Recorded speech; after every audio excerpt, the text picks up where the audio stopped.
ऐसे कौन से प्रोडक्ट्स हैं जिसने मेरे हेयर फॉल को स्टॉप कर दिया, not on permanent basis, but इतना बाल झड़ता था और अब इतना बाल टूटता है, बस दैट इज नॉर्मल।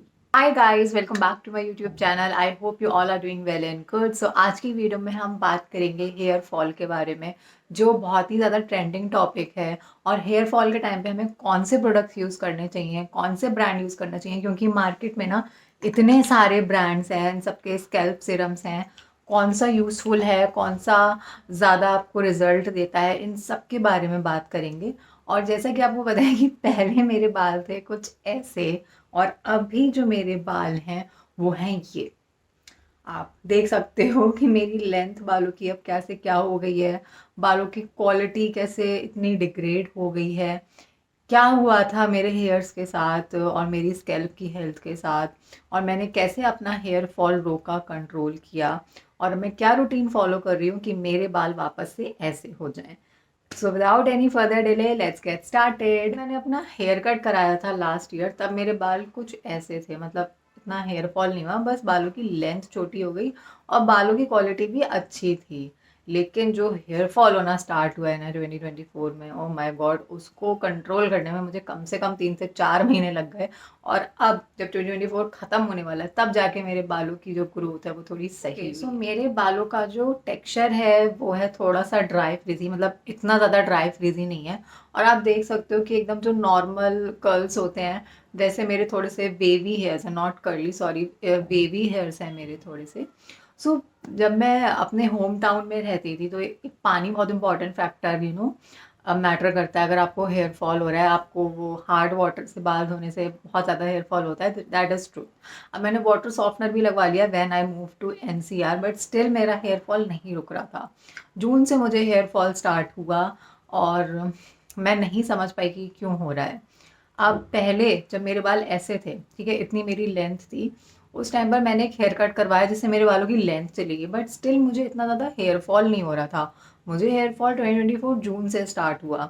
उसके बाद मैंने, मतलब ये जो स्कैल्प सीरम्स मुझे कोलैबोरेशंस में आए थे, जो डर्माको का ये वाला सीरम है, फिर डॉक्टर शेड का ये रेडेंसल एंड रोजमेरी, थ्राइव को, और बी बॉडी वाइज, इन सारे ब्रांड्स के नाम आपने सुने होंगे इंस्टाग्राम पे। तो मुझे कोलैब्स में ये सारे सीरम्स आए थे, बट लास्ट ईयर मैंने विश केयर का हेयर सीरम यूज़ किया था, ठीक है, और इसकी मैंने 2 बॉटल फिनिश करी थी। फिर मुझे ऐसा हेयर फॉल नहीं हुआ, मेरी हेयर लेंथ भी अच्छी होगी, सो आई डिसकंटिन्यूड। मैंने कहा कि अब जब कोई प्रॉब्लम ही नहीं है तो आप क्यों ज़बरदस्ती कोई प्रोडक्ट यूज़ कर रहे हो।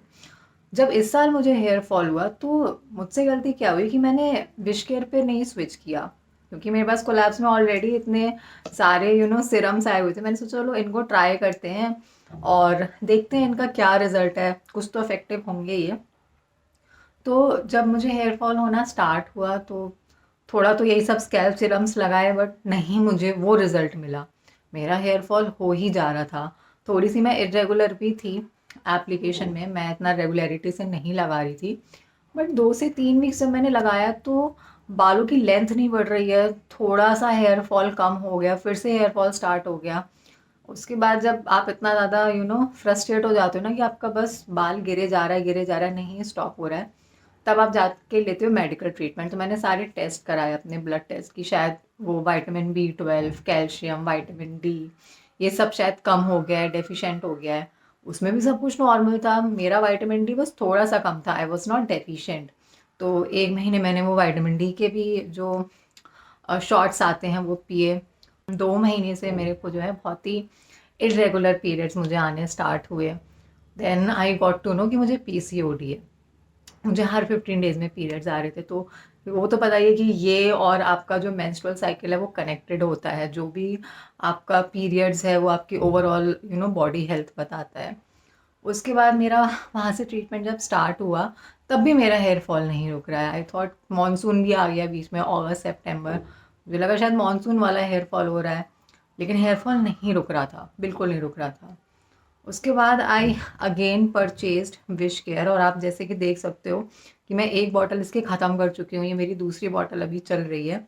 विश केयर यूज़ करने के बाद 1 बॉटल जब फिनिश हो गई तब मैंने वो चीज़ नोटिस करी कि हाँ यार, मेरा हेयर फॉल कम हो गया है कंपैरेटिवली।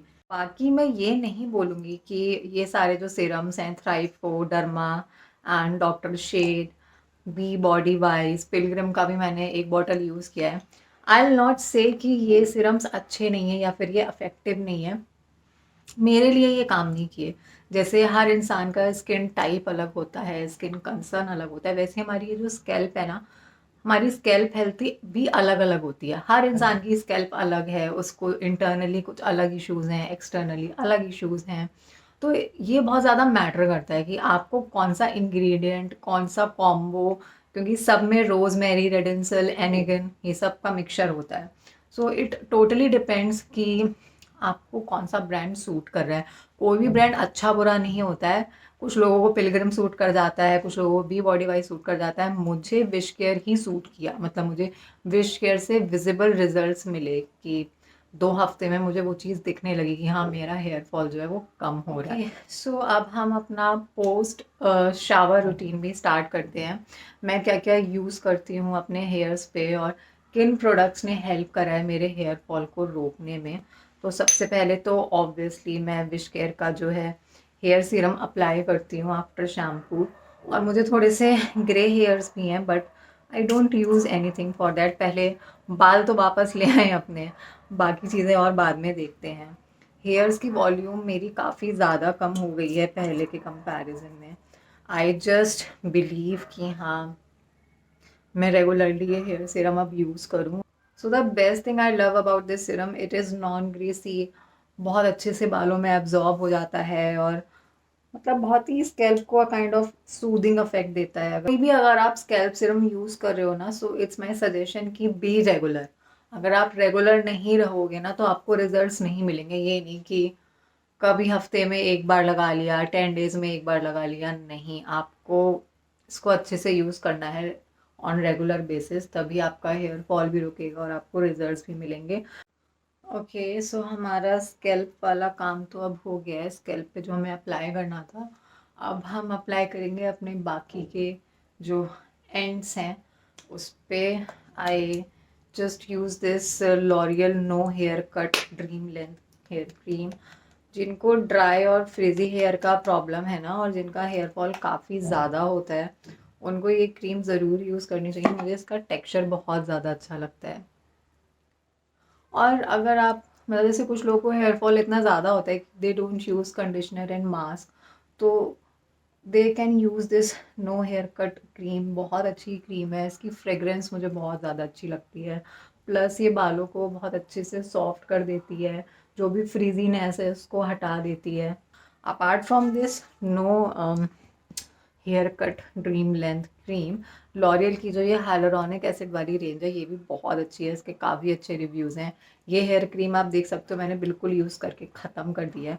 इसको भी मैंने यूज़ किया था, बट मेरा मन था मैं ये वाली ट्राई करूँ, तो इसका टेक्सचर मुझे ज़्यादा अच्छा लगा इसके कंपैरिजन में, बट इफेक्टिव ये वाली ज़्यादा है। ये आपके बालों को बहुत अच्छे से हाइड्रेट करती है, इसका काम ही है आपके बालों के हाइड्रेशन को लॉक करना। Okay, let's talk about the hair serum. मैं ये प्लम का कोकोनट वाला हेयर सीरम सजेस्ट करूँगी। इसकी फ्रेग्रेंस बहुत अच्छी है, प्लस ये नॉन स्टिकी है, बालों में बहुत जल्दी एब्जॉर्ब हो जाता है और सारी फ्रिजीनेस, ड्राइनेस सब कुछ हटा देता है। तो हेयर सीरम में आप ये वाला ट्राई करना। इसके अलावा मैं ट्रेसेमे और लिमॉन भी यूज़ कर चुकी हूँ, but I will get the result from this serum, तो मुझे इससे रिजल्ट मिला, आई सजेस्ट दिस वन। कुछ लोगों को ना काफ़ी ज़्यादा कन्फ्यूजन होता है कि बाल कब कॉम्ब करने चाहिए, after shampoo, after oiling. Oiling के बाद कभी मत बाल कॉम्ब करना। हेयर फॉल बहुत, अगर हेयर फॉल हो रहा है तो बहुत ज़्यादा होगा, अगर नहीं हो रहा है तब भी आपके बाल काफ़ी ज़्यादा टूटेंगे। सो हमेशा ऑयलिंग से पहले अपने बाल अच्छे से कॉम्ब कर लो, उसके बाद just apply the hair oil और आप एक अच्छे से ब्रेड बनाओ and go to sleep. Okay, so अब हम प्लम का ये हेयर सीरम अप्लाई करेंगे। ये बालों में ना बहुत अच्छी सी शाइन ऐड कर देता है and this is also non greasy, non sticky. इसकी फ्रेग्रेंस मुझे बहुत अच्छी लगती है, एकदम कोकोनट की फ्रेग्रेंस आती है। ओके, तो हमने ऑलमोस्ट सारे प्रोडक्ट्स के बारे में बात कर लिया है, बट कुछ ऐसे प्रोडक्ट्स और हैं जो आपके पास होने चाहिए। मुझे ऐसा लगता है अगर आपको हेयर फॉल हो रहा है और आपको बाल स्ट्रेट करने हैं, यूजुअली हमें बाल नहीं स्ट्रेट करने चाहिए क्योंकि उससे और हमारे बालों का जो बॉन्ड होता है वो थोड़ा वीक होता है और ज़्यादा हेयर फॉल होता है। बट अगर ऐसा कुछ सिनेरियो है कि आपको हेयर स्ट्रेट करने ही करने हैं, you should definitely use this heat protectant spray. Heat protectant spray आपके बालों को प्रोटेक्ट करता है, जो भी हीट आती है जिस वजह से आपके बालों को और ज़्यादा डैमेज होता है और ज़्यादा ड्राई और फ्रिजी हो जाते हैं आफ्टर स्ट्रेटनिंग। तो आपको ये हीट प्रोटेक्टेंट स्प्रे ज़रूर यूज़ करना चाहिए। मैं इसको यूज़ कर रही हूँ from last 1 year and it is very effective. उसके बाद दिस ड्राई शैम्पू फ्रॉम वीब्लन। कई बार क्या होता है, बाल धोने का टाइम नहीं होता है specially in winters, so this is a very good substitute. आप ज़रूर इसको ट्राई कर सकते हो।